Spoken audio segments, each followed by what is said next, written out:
Well, here we are on a Sunday morning. Joe Chaffee and Joe Rayo on the Joe and Joe Weather Show. Welcome to everybody to the Joe Chaffee YouTube channel. Don't forget, there's also Joe Rayo Weather.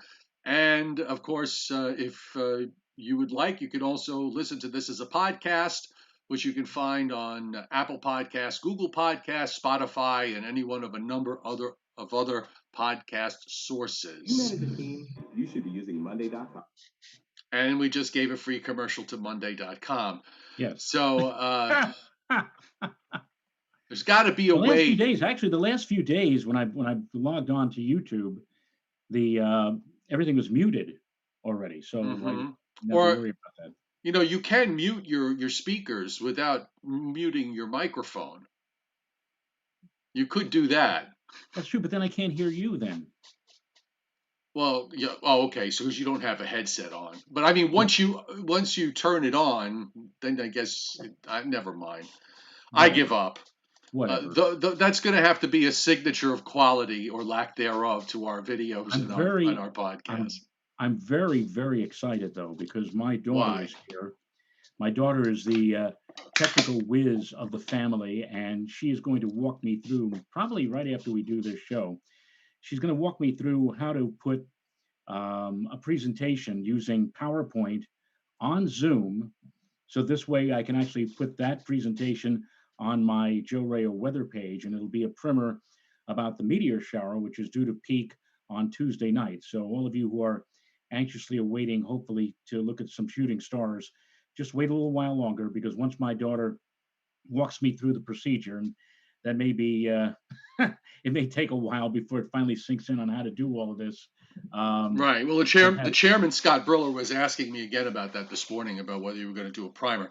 And I'm glad she's teaching you how to do a PowerPoint because, yeah, you will admit, Joe, I'm more technically savvy than you are, but yes. I don't know how to do a PowerPoint. So when she teaches you how to do it, then you're going to have to show me how to do it.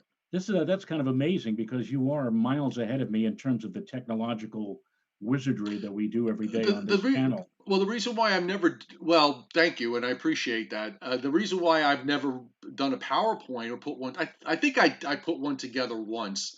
The reason why I haven't done it was because no one's ever asked me to up until now. And I actually have a couple of events scheduled in the next couple of months. One is with a group of older folk, and I'm part of that group of older folk that they take college courses on a regular basis. And every once in a while, they'll call me to just do an hour on weather stuff. But being with we can't do it publicly at the moment, so we're going to be doing it on Zoom with a PowerPoint. And I said yes. It's not till October, so I have 2 more months to learn how to do a PowerPoint. And considering that I booked this 6 months ago, I've let 4 months go by without having to learn it yet. So well, I know a good deal about PowerPoint. In fact, you're talking to somebody who begrudgingly moved to PowerPoint after so many years of doing presentations for audiences using an ectographic carousel slide projector. And finally, there was my wife who finally said, look, you got to get rid of that thing, and you got to start learning how to go into the 21st century, which I've heard. Well, I was going to say, I mean, we went from the telephone, for God's sake. We all do it. I mean, all of us reach a point in our lives where we just refuse to accept new technology. And I've always been comfortable with going forward with new technology. I think that's very pervasive in our age group. There were those of us who accepted it as it came along, and then there were those of us who decided that the wheel, anything beyond the wheel, was too much for us to handle. That's how my father was. My father said if it came after the wheel, he wanted nothing to do with it. So and I actually embraced it. I use my phone for a lot of stuff that I never imagined that I would use it for. And you on the other hand have been very, very, how shall we say, reluctant to move into the iPhone world, but you've been kind of you've gotten past turning it on every once in a while, which is a step forward, right? Right. Right. Okay, so I'm just being kind here. I'm trying to be nice. Okay. All right. Well, All right. this is We'll, we'll this. we'll look back on this 10 years from now, Joe, and say, my goodness, look, back when they had the arcane use of PowerPoint and Of phones or whatever, course. because there'll be a whole new different technology and we'll be starting all over again. Well, you haven't gotten the chip put in your brain yet. Like I had the chip put in my head, so they can now. I can go to the supermarket now and scan me. That ought to get the geoengineers all up and running if they're watching this program. People ask me, about, let's say, a good app for astronomy, and I said, you want to know where you want to see my app? And I point to my head. That's my app. I don't need any or even a weather or meteorological app to tell what the weather's going to be. I'm sure the same thing is, you know, with you as well. Yeah, no, you are correct. By the way, you are 48 subscribers away from 1,000, as I am Scott aware Briller of is that. pointing out. So, any of you who are watching here, just go to Joe Rayo Weather and hit the subscribe button so you can have his YouTube channel as well as my YouTube channel, which is Joe Chaffee, and you're all set. You will not be lacking from the weather standpoint. Right. By the way, I did read somewhere this morning that the Isaias took down 30,000 trees on Long Island. I think that's the number that I saw. Wow. 30,000. That's a lot of trees. That is. And I That's don't know that's what the number of I don't know what the Sandy number was to be quite honest, but um, a few people I've seen a few people people say this was worse than Sandy. Look, from the standpoint of tree damage and power lines down. I don't know. I think what happens is that when something bad happens, you try to forget it as much as you can. So you sort of react to the fresh experience, and you lose a little bit of the bad stuff was as you get older. As the years go by, things kind of fade in your memory and you only remember the good stuff. But from a media lot from what I recall, I think I really believe that the tree and power line damage on Long Island was far worse with in Sandy. Plus you had the tidal damage, which is in a lot of ways was even worse than the tree damage. So right. I think it's an apples and oranges comparison. I disagree with the folks who seem to think that this one was worse. I guess maybe there were areas on Long Island that did not get a lot of wind damage from Sandy. If you were far enough east, there was far less in the way the wind kind of slackened off a bit, and certainly the further east you went, the tidal issues decreased somewhat.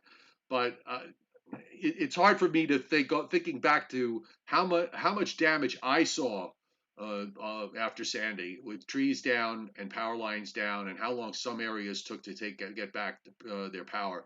That this was worse. I don't know. That's just my opinion. Well, here where I live in the community of Putnam Valley, last time I looked, this was from the town supervisor. This was as of late last night. There was still 300 NYSEG customers here in our area without power, and they're hopefully going to come online today. But they're not being hooked on by NYSEG. They're being hooked on by Ferguson Electric, and Ferguson Electric is based in Indiana. So we have been pinning our hopes on coming all back in terms of electrical power, not from a local power utility, but from a place that's more than several hundred miles to the west of us, who have come in to help.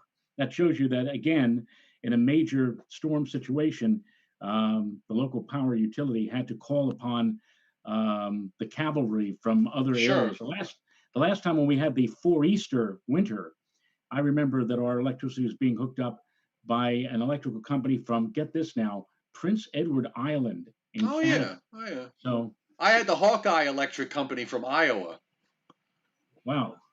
Yeah, Did they have a picture? and Did they have and a yeah, picture? Did they have a I've picture of seen a Alan number. Alda? Did they have a picture of Alan Alda on the truck? Yeah, I've seen a number of the power trucks around from other states, and And of course, they see our power trucks when they have hurricanes down in southern states when they need the help, and that's a good thing. That's and here's an odd thing, but not so odd. William Uber, Bill pointing out, because he's covered with poison ivy uh, because of the cleanup that he had to do in his yard. But the thing is, he's got no poison ivy in his yard.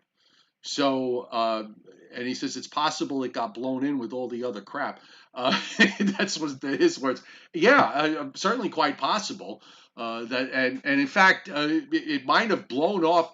There's a lot of wooded area here that's loaded with poison ivy, and the oil particles get on the wind, can get wind blown. I've gotten poison ivy from being within 50 feet of a poison ivy patch on a breezy day, Wow. which is odd. I'm very sensitive to it. So if you're sensitive to poison ivy, it's not impossible that you could get it, even though you don't have it. The wind can carry it along as well. So anyway, the dog days of August are barking, and the character of the days are now where the nights are getting longer. Sunset I think is now at about 8 o'clock, Right. and the longer nights means that you get some low clouds that develop during the late night and early morning hours, and then you break out into some sunshine. It took a little while yesterday, but it happened a lot faster today, so that should bring the temperatures up a little bit. And it is noticeable now that the days are beginning to shorten because now we're past the halfway point. We were at the halfway point of summer this past week, and now during the second half is when you begin to really notice that we're starting to lose it in terms of daylight. The sun. I wake up in the morning. I remember, in June, sun was already up at like 5:30 in the morning. Now the sun is now pushing towards 6 o'clock in the morning, and as you just pointed out, Joe, 8 o'clock in the evening. Still a good 14 hours of daylight, but yeah, we've chopped out that hour or so of extra daylight time since the solstice, and before you know it, it's going to start getting darker faster in the evening. Hmm. As Yogi Berra says, it's starting to get late early out there. Yeah, exactly. All right, let's bring up a couple of maps here for the folks. We've got our, by the way, right on the bottom there underneath me, that's the tropical Atlantic. It's a little bit small. Might as well, we'll get this done out of the way now, and because there's not a whole lot happening. But there are, you actually can pick out, it's very interesting. You pick out three distinct waves here, two weak ones, Joe, and then the one that's closest to the African coast and south of the Cabo Verde Islands actually has some turning that I can see happening. The Hurricane Center mentioned it in their outlook. They didn't really do too much with it. Some of the models actually developed a closed low, surface low in circulation that lasts for about a day or two, and then it gets involved with some hostile, slightly hostile upper air conditions and dry air that's up to the all around these systems at the moment, and we don't see it develop very much. But that wave is in the lower right is actually not half bad looking, as I guess I is how I would put it. I think And they just wanted. I just the people at the National Hurricane Center just want to stay mum and just have another day or two to relax after what they just went through this past week. Because that was as we pointed out, Joe, it had not happened since Hurricane Donna in 1960 that we actually had warnings, watches, advisories for a tropical cyclone all the way from Florida north to Maine. and for Virtually, and mostly at the same time. yeah, That's a yeah, lot, and since 1960, there's far many more people that live in that stretch from Florida, from coastal Florida to coastal Maine, uh, uh, especially in the southeast U.S. Than they were back in the early 1960s. The U.S. satellite loop at the moment, Joe, taking a look at it, most of the nation is seeing a good deal of sunshine. There's some rough weather that's popped up in the northern plains. That's where our severe weather risk is today, up in parts of the northern plains and upper Midwest. And that's really about it. Otherwise, we've just you see this the low. You can see the low clouds that start on the frame there before sunup, especially that are around in coastal areas, burned off pretty quickly, as we indicated. And up and down the East Coast, it's fairly quiet. The amount of shower and thunderstorm activity that we're going to see develop this afternoon in terms of the widely scattered pop-up variety is going to be relatively few and far between east of the Mississippi, for the most part, east of the Mississippi. And I often have said the fog, the ground fog or the low fog that takes shape before sunrise and then just dissipates after the sun comes up. I often think about when I was a blackboard monitor back in elementary school, where you would use the sponge and wipe down the blackboard, and then if you Yes. wanted to speed up the process, you'd blow on it, and then it would dry, but not all in one spot. It would be irregular, and that's kind of the way the fog burns off in the morning. It doesn't burn off all at once. It burns off here and there, whatever like that, until finally everybody is free of the fog. Yes. The watches and warnings map are it's pretty quiet. A couple of small areas in Kansas and Missouri where at midday where we've got heat advisories up. Joe, you mentioned the fog, and there's actually a few spots in parts of Colorado. Also, a couple of spots in southern Ohio. Of course, that all disappears before too long once you get past sunrise. And let's go to SPC. Okay, not SP, not S, the SPC, not SCP. Uh, SPC, and here's the Storm Prediction Centers. You can see where the slight risk is: Eastern Dakotas, Minnesota, Northwest Wisconsin, Western Michigan. For tomorrow on day 2, we're looking at a marginal risk from Kansas to the lower Great Lakes. And on day 3, we've got a narrow area of marginal risk: eastern New Mexico, West Texas, up into eastern Colorado. And that's ruthless goat country. And we've got marginal risk in a good chunk of Arkansas, western Tennessee, northwest Mississippi, and southern Missouri. But other than that, it looks fairly quiet. Just really quick, I'll bring the days 4 through 8. I'm not expecting to see very much on this. Predictability too low all through the forecast period. Radar right now in the Northeast, as you can imagine, is pretty quiet. The Southeast is quiet. Florida, other than a scattered shower here or there, quiet. The Gulf states the same. A little action there in southern Illinois, right over central Lake Michigan, and you could see the showers and storms. And there's an upper air disturbance. If you look at how the orientation, the signature of the radar echoes here, there's a little bit of a swirl that's moving through. So we've got a shortwave trough that's swinging across the northern plains, and another little swirl there down in southern Illinois into southeastern Missouri with a shortwave trough. The west, you saw on the satellite, the west was quiet and clear, and on the radar, for the most part, the west is quiet and clear. So, Yes. Joe, so look, it's I don't know, it's just like sort of a weak pressure pattern type of map. There's none, weak highs, few stalled frontal boundaries, but not a whole lot of action and nothing of consequence really, nothing major. It's one of those quiet Sundays.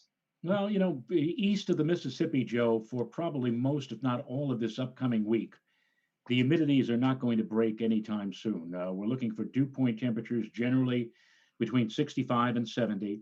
And that also means that with so much humidity in the air, that all you need is just the slightest of upper disturbances or weather disturbances to move on through or move close to you to set off perhaps a shower or thunderstorm. Now, we're not going to really have any kind of disturbance to deal with today or tomorrow. So you're hoping for a cooling thunderstorm or shower. It's not likely. But Tuesday late, north and west of New York City, especially, there might be a pop-up shower or storm. A cold front is approaching from the west and will be in our general vicinity Wednesday and Thursday, and that certainly will serve as a more general threat for showers and thunderstorms. Again, interacting with this very humid and very muggy, sticky type of air mass that we're in right now. So if you're hoping for a nice, dry, fresh, clean, cool shot of air from Canada, well, I'm sure Canada will eventually send it to us, but it doesn't look like it's coming anytime soon. It looks like it'll get held up in the mail for a little while. Yeah, WPC on their rainfall forecast for the next 7 days, which takes us down to August 16th, Joseph, is not showing a whole lot. Half an inch or less from New York City east into New England, and in a lot of places a quarter of an inch or less. Higher amounts of Virginia, North, South Carolina, down into Georgia, some places about an inch or two, but any one thunderstorm can do that. Florida, about a half an inch to three-quarters of an inch to an inch and a half through most of the state.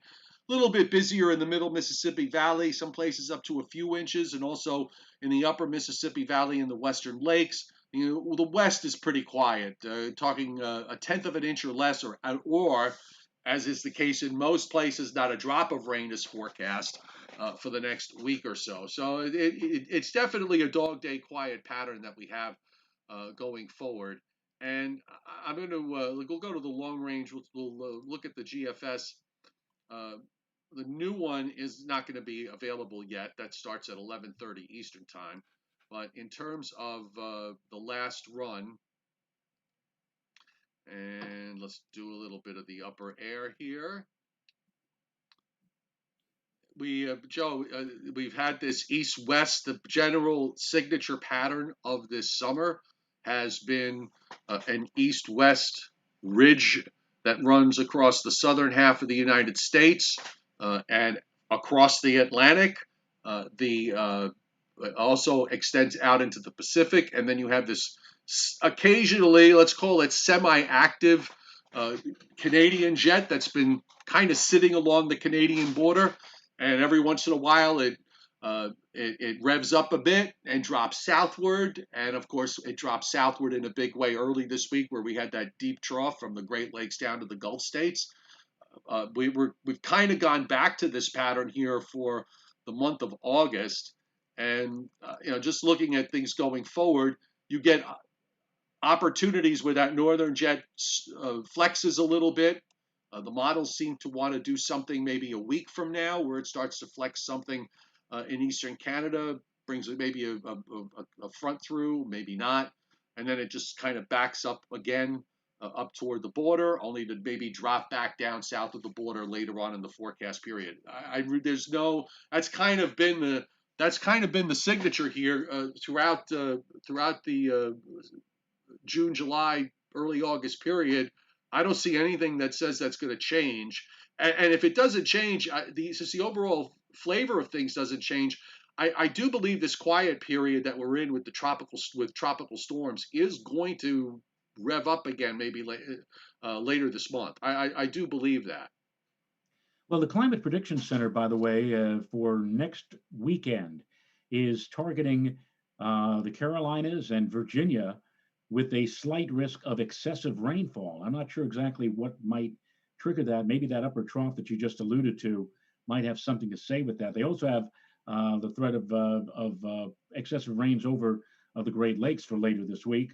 And in the long range pattern, Joe, and I saw this on Friday, the 3 to 4 week experimental prog, they have virtually the entire country under above normal temperatures going all the way now to, now get this, the 4th of September. Wow. So that in probability outlook, they're thinking that it's going to remain unseasonably warm everywhere, virtually everywhere, right on into the early days of next month.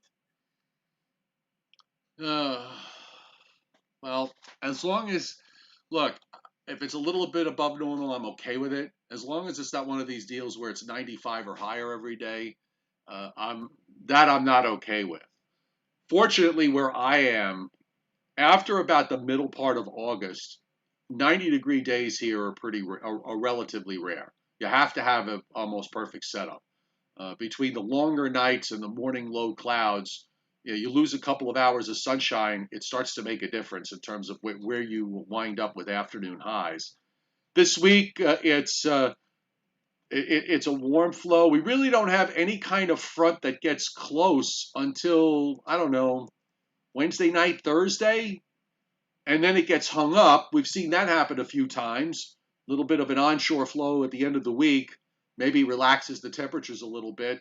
We do see the GFS trying to produce some showers. And by the way, speaking of producing showers, as Friday we talked about the fact on how the model was showing showers for the first part of Saturday, and the NAM model didn't. And it turns out the NAM was absolutely correct with regards to yesterday. Not a drop of rain in the morning hours. It was long gone, and you see the little bit of shower some shower and thunderstorm activity that kind of lingers toward the end of the week and into next weekend.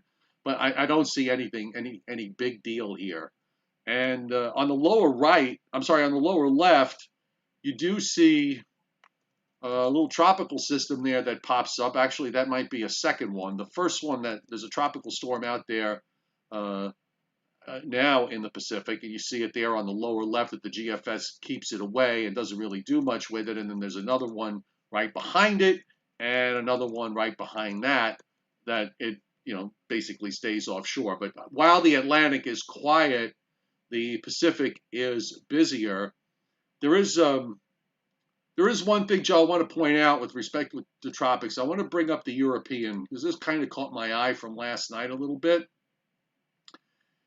And one of the things that's persistent, even though we're in this relaxed period, what struck me was seeing the fact that pressures, that when you look at pressures across most of the Atlantic, they're higher than normal in the from the Azores northward, but pressures are actually well below normal across much of the subtropical and tropical Atlantic, as well as the Caribbean and Gulf of Mexico on the European in its long range. If we start out from where we are now, you could, folks, if you see that the pressures are actually higher than normal at the moment, but they rather quickly go back to normal and below normal for the rest of the forecast period. So I think it's a ticking clock. It's a matter of time before something comes out of this. And the other thing I wanted to bring up too was that to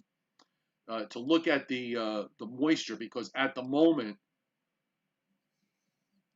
it is dry. There's a lot of dry air in the subtropical Atlantic, and you see it here on this map. We tried to show it Friday, and I got a little bit technically messed up. So I'm bringing it up today, and this time it's on the screen. Well, there it is. So you'll notice, folks, how dry it is. All that brown that's in the subtropical and even in parts of the tropical Atlantic, that is a dominant feature through the first part of this week. But then that dry air does start to diminish, and the moisture field in the tropical Atlantic does pick up a bit. Then there's more dry air that comes back in around the 20th of the month, but it's not quite as widespread as what we saw. And in fact, the GFS last night you see that little low that's wrapped up east of the Bahamas? That's the GFS trying to rev up something in the longer term. We'll deal with it when we get there. But the bottom line is that when you have a situation, where pressures are below normal, that's a big deal to see pressures that low in the tropical Atlantic overall. So I think it's just a matter of time before something does wind up developing. I like also the fact that you're showing or displaying the 700 to 400 millibar. Yeah, that's pretty useful. Yeah, that gives you a good handle as to just how much moisture is being generated. And now all of that brown, of course, is the area of dry weather, and of course you see a lot of that. Especially over the western part of Africa, where, of course, it tends to be very dry at this time of the year. Yeah, but the waves are coming off, so we get past mid. If the overall I don't see anything across North America. I don't see anything in the Pacific, in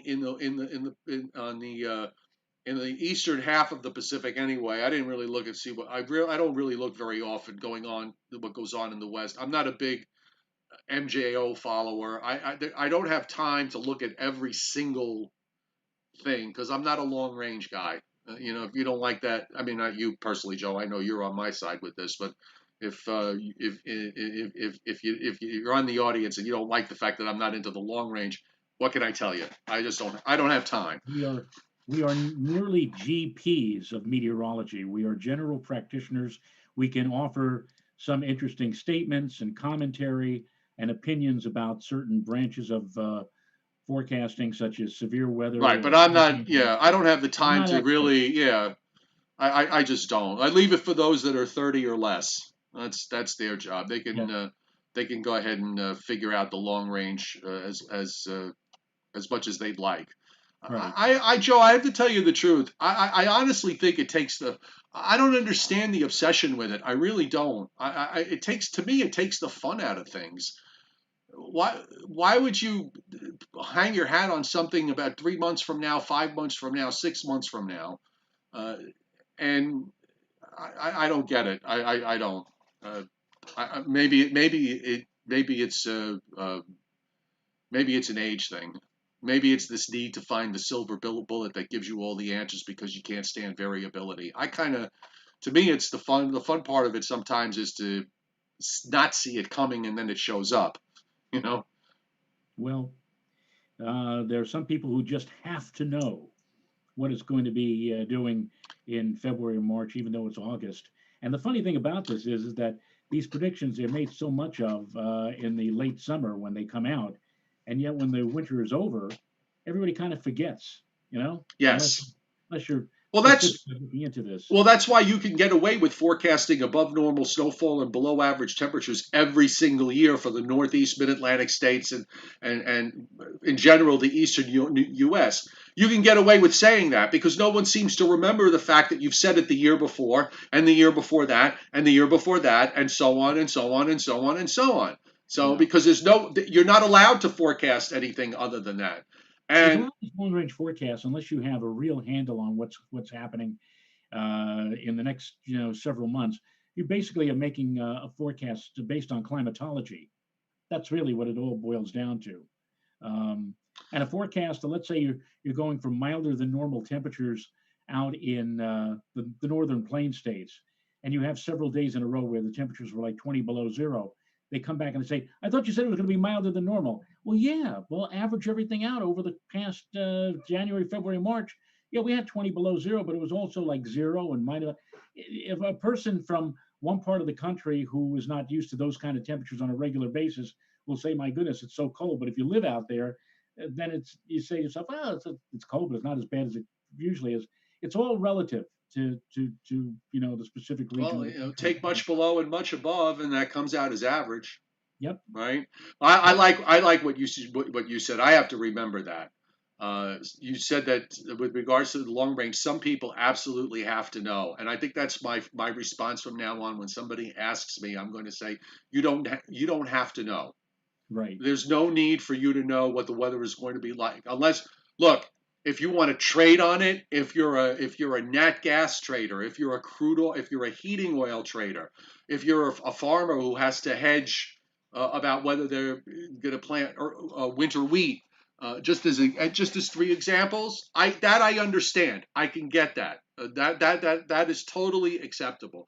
But if you are the average person, there's no need there is no useful need for that information. There's nothing you can do with that information.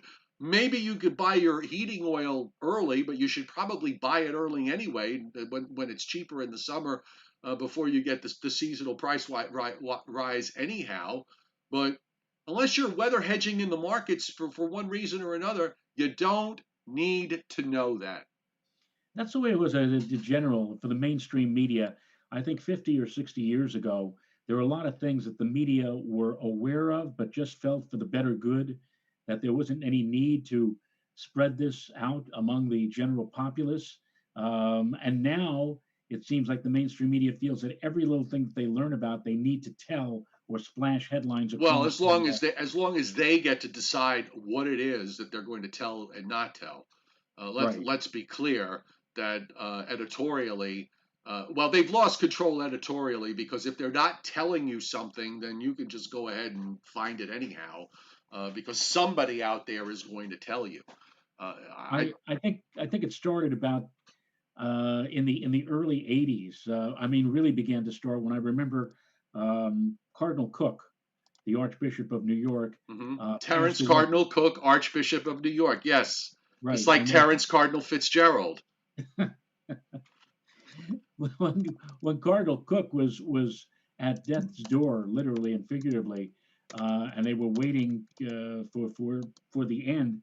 And then in the aftermath, I'm not sure if it was CBS or 1010 Wins announced that we got the story about the death of that we were the first to say that Cardinal Cook had passed away a full 2 minutes before our competitor mentioned it. They were using that as a selling point that we got you the news first. And I'm saying to myself, this is a man, this is a soul that has passed on to the great beyond, and yet you're using this as an advertising claim that you were I better know. than your adversary or your competitor because you got it or gave it to your listeners first. It's crazy, and it has not stopped ever since, I think. By the way, my fourth grade teacher, Sister Anthony, Yeah. okay, Sister Anthony, who had eyes in the back of her head, okay, and uh, could whack you with a pointer harder than any 4'9" woman I've ever met, was not only my teacher in fourth grade, but also taught Terence Cardinal Cook. That's how old she was when I Oh, had her. oh, Okay. okay. Now I don't know if she's passed yet. It's possible. If listen, I would bet money that her and Sister Germaine are still alive somewhere. I really would. I would take that bet because I'm not 100% certain that they've passed. If they've gone to the great beyond or the great convent in the sky, if that's what you want to call it. Or Sister Charles Sister Edwards. Charles Edwards is she's waiting for them. Maybe she's still around. Maybe she hasn't really passed. Well, Have you I know Mrs. Mrs. Quinn we Quinn. know is gone. You Yeah, verify it was verified, you checked it out. But the other ones I'm not so sure. yeah. Oh good Lord.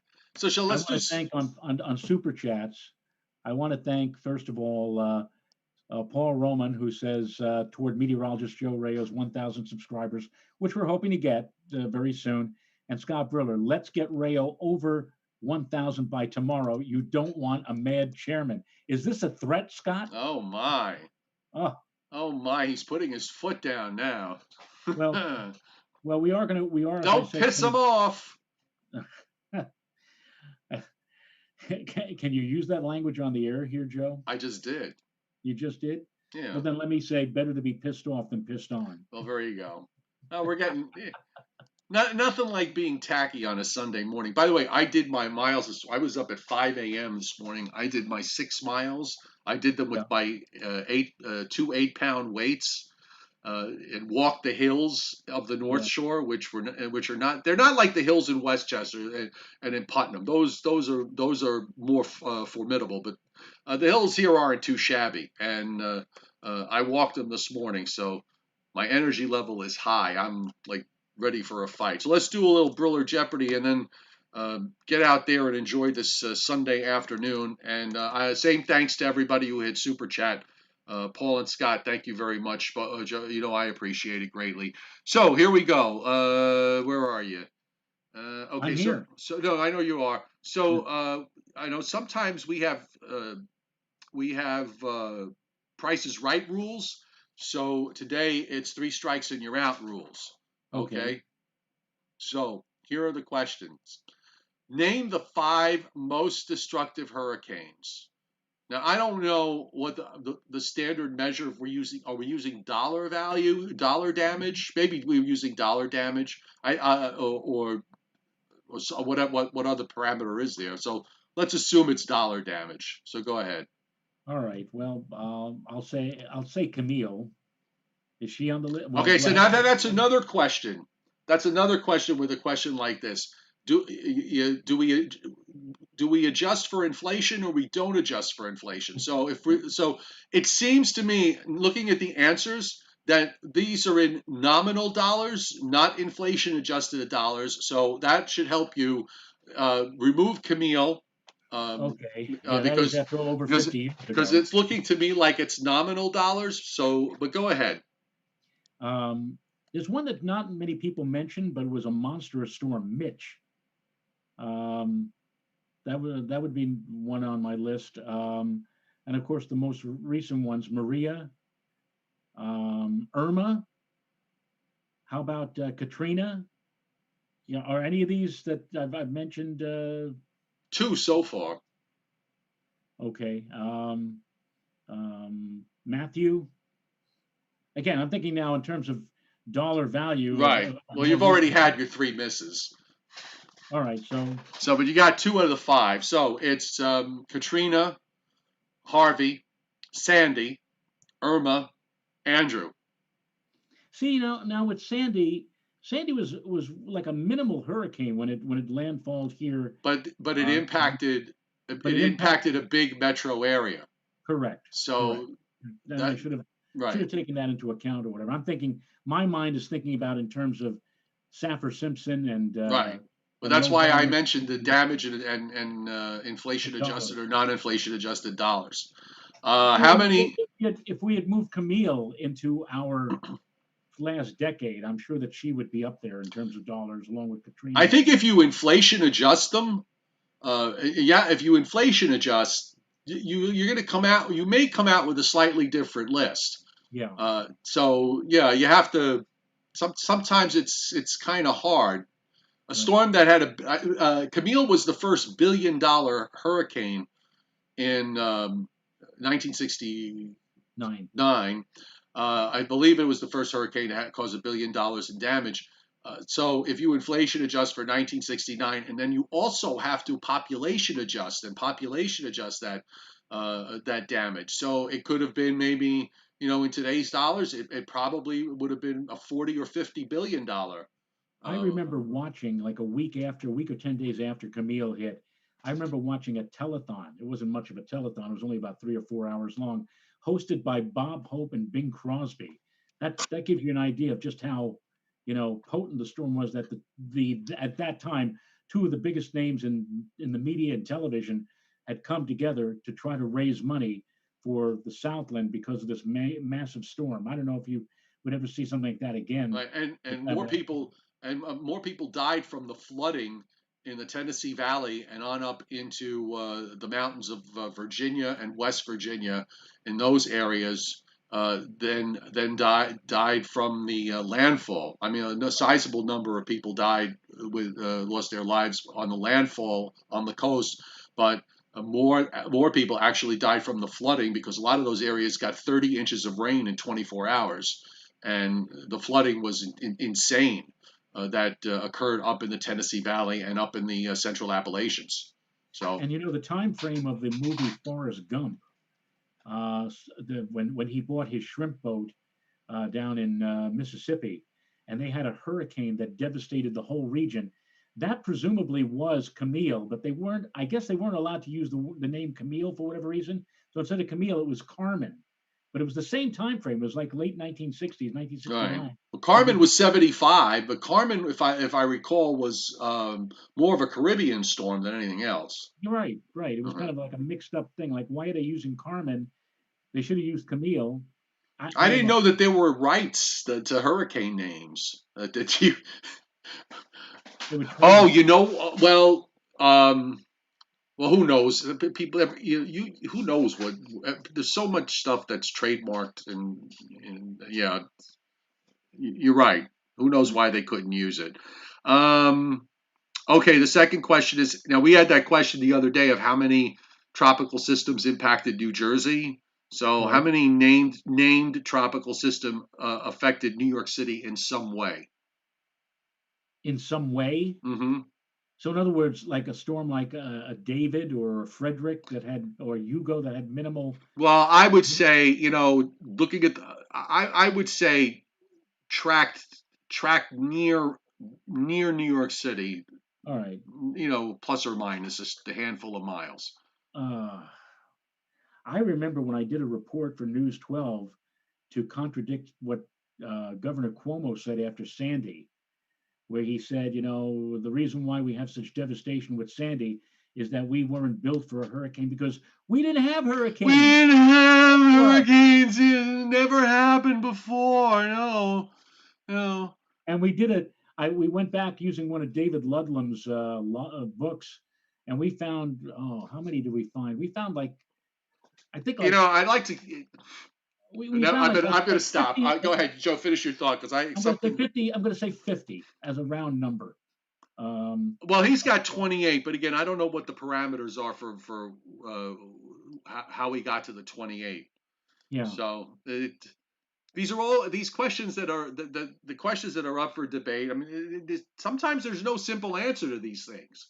So right. you have to kind of, when you get when you look doing weather research, you can take something and turn it in all sorts of directions. Well, I mean, can you say, for example, if we got heavy rain and 35-mile-an-hour winds from a storm that at one time was a hurricane down in the Gulf of Mexico, but now when it passed through New York City, it was nothing more than the remnants.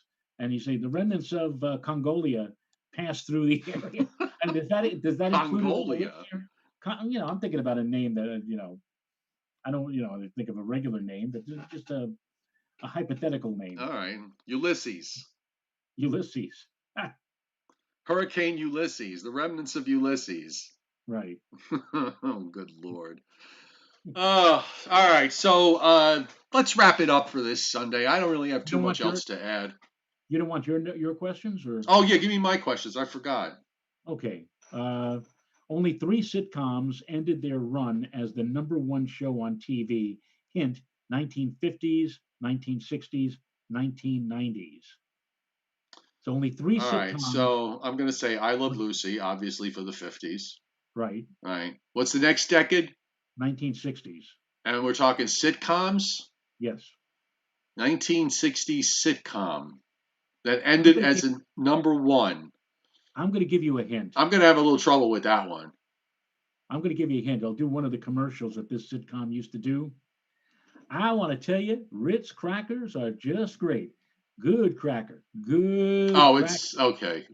Well, that's the Andy Griffith Show. Andy Griffith. Right. And I guess for the 90s, the whole 90s. Right. See, this is where I start to lose it a little bit. With a sitcom, I'm trying to think that the Cosby Show ended its run in the early 90s, I think. So that's what I would go with my answer. No, but since you got it wrong, all I can tell you is to say Serenity now. Doesn't ring a Now, bell. you obviously are not a fan of Seinfeld. Okay. Jesus, Seinfeld didn't go. Seinfeld started in the 90s. When did it go off? 1998. In fact, I think their last episode, You mean the to tell me finale, Seinfeld's been gone for 22 years? believe it or not, and you could Really? tell. You could tell because you could watch some of the episodes. They're talking on phones about this big All with right. No, but I didn't realize the show ended in the late 90s. yeah, it ended. In fact, the last show I believe ended on the night that Frank Sinatra died. Oh, good God. Boy, Joe, time is running at 100 miles an hour. It really, it's insane. I mean, I Yep. thought maybe if instead of the late 90s, I would have thought, I was thinking in my mind that it ended in the early 2000s. Like that, I can understand. Just it's hard to believe that the show's been off the air for almost over 22 years, Right. almost And a when you quarter of a remember, century. I mean, I remember I was watching one episode the other night, and I waited until the end to see, you could see the year in Roman numerals. It was 1994. I said this episode of some significance. I've forgotten now already what the episode was. That was 26 years ago. That's crazy. Mm-hmm. Yeah, it is. You think about it when we were watching I Love Lucy, right? And the And last I Love Lucy was 1956. but it was off the air when we were when we were in our, when we were kids. It was off. I, It had been off the air. Like if you I remember from understand the that, late but '60s, it was off the air for 10 years. I understand. But if you think about it, the last episode of I Love Lucy was 1956. So if you're thinking about looking at it from the time frame of what we're talking about in terms of Seinfeld, 26 years, we're talking about 1982. Right? No, You no, know, I get it. I get it. Yeah. No, hmm, it's but the time just as you get older, I've been told by many folks as you get older, time goes by faster and faster. It seems to go right. by faster and faster, and yeah, it feels like it's on an accelerator now. So You know what, I'm gonna hold off on. And Scott, if you're watching, I'm gonna hold off on the last two because a lot of these last two questions have a lot of different aspects to it, and we'd probably spend another 15 or 20 minutes getting through them. So I'm just going to shelve them until our session tomorrow night. All right, let's do that. Let's say good night. Let's say goodbye for Good night. today. Goodbye. Well, that day really went by fast. Fast. Yes, it did. Don't forget, folks, on Spotify, Apple Podcasts, Google Podcasts, we're everywhere. If you can't watch it on a video, you can listen to it on a podcast, and it'll be up in a little less than an hour. And I'm actually trying to figure out a way, Joe, to be able to podcast this live. But I got to do a little bit more research, so that's my job for this afternoon.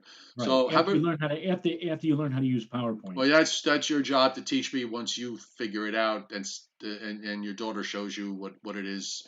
And while she's there, see if she can show you how you can permanently mute those the YouTube videos, so we don't have the extra audio and are doing free commercials for folks. Okay.